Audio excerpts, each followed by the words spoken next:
हरे कृष्ण। श्री कृष्ण ने बताया कर्ण को दुर्योधन की मित्रता की सच्चाई।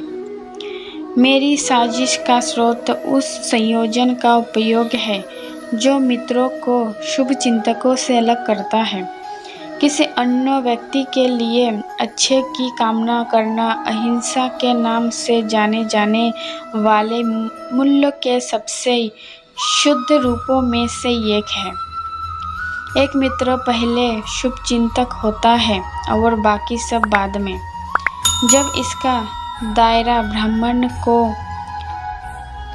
समायोजित करने के लिए विस्तारित किया जाता है तो इसे लोक संग्रह के रूप में जाना जाता है। एक दार्शनिक कर्नेल जिसे भगवद गीता इतनी गहराई से करती है, केवल विचारों या लक्ष्यों का संरेखन या एक साझा विश्व दृष्टि या भावनात्मक आवश्यकता सच्ची मित्रता नहीं बनती है। इन सभी ईंटों को जोड़ने वाला सीमेंट हिस्सेदारी है या जिसे आज साझा हित के रूप में जाना जाता है। यह दोस्ती नहीं बल्कि लेनदेन है। वास्तव में लेनदेन संबंधी तत्व ब्याज शब्द में मौजूद है जिसका मूलधन पर किया जाता है।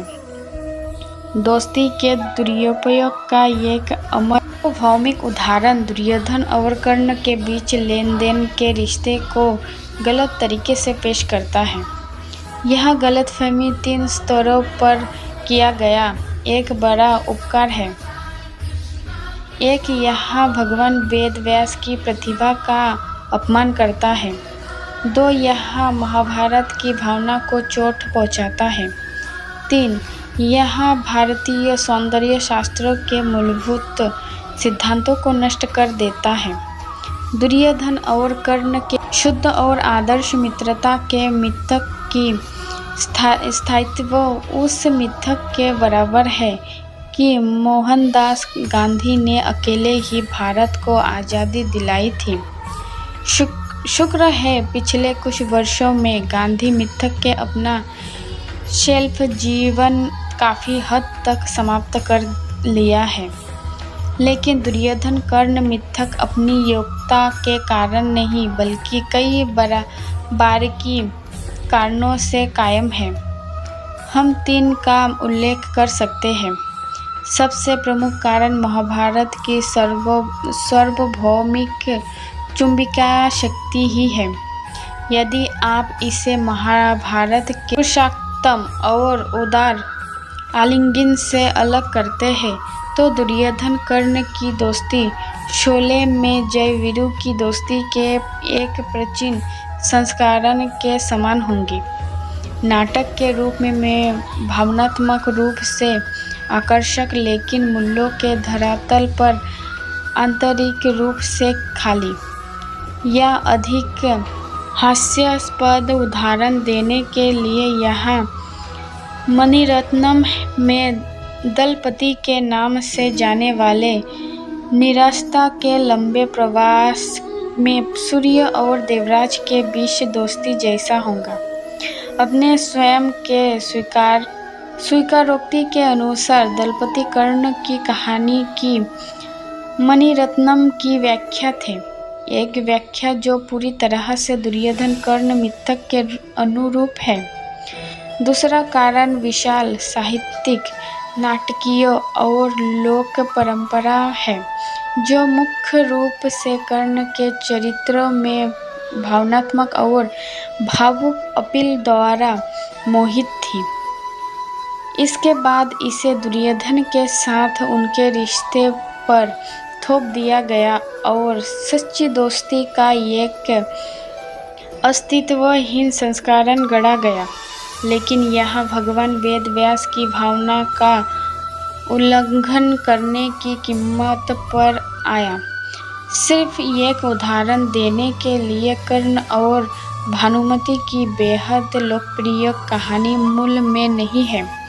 इस प्रकार आज भी ऐसे कई यक्षगान और अन्य नाटकीय रूप हैं जो कर्ण को एक दुखद नायक और एक आदर्श मित्र के रूप में महिमा मंडित करते हैं। साहित्यिक नैतिकता के इस पूरे कोश में सबसे खराब अपराधी 1977 की तेलुगु फिल्म दानवीरा शूरा कर्ण है। तीसरा कारण अपने पूर्ववर्तियों से प्रभावित होता है। हाल के दिनों में दुर्योधन कर्ण मिथक ने हमारे महाकाव्य को खलनायकों को नायक में बदलने और खलनायकों को नायक में बदलने की निरंतर वैचारिक धोखाधड़ी के कारण अधिक शक्ति प्राप्त कर ली है। इस प्रकार श्रीमद् रामायण का अन्यायी नायक बन गया है और दुर्योधन के बेदाग हाथों को पांडवों की जिद के कारण खूनी होने के लिए मजबूर होना पड़ा है।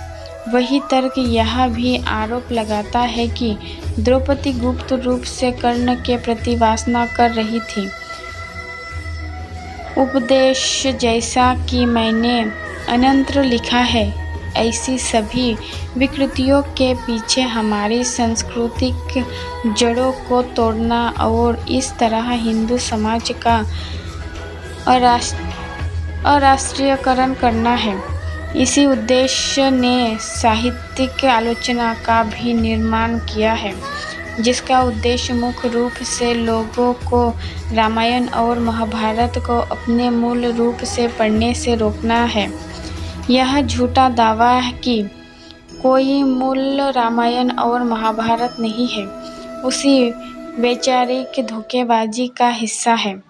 लेकिन उपहास, खंडन और विकृति के ऐसे सभी मामलों में एक आसान सूत्र स्वयं विकसित हुआ है। हमारे सत्यापित अनुभव में ये वैचारिक व्यापारी जो उगलते हैं, सच्चाई उसके बिल्कुल विपरीत है। इस प्रकार यदि दावा यह है कि कर्ण एक दुखद नायक है, तो विपरीत सच है। अगर दावा यह है कि दुर्योधन कर्ण का रिश्ता सच्ची दोस्ती का प्रतीक है, तो सच्चाई यह है कि यह दोस्ती के अलावा कुछ भी नहीं था। हमारे पास इसके लिए भगवान वेद व्यास का वचन है। राधे राधे।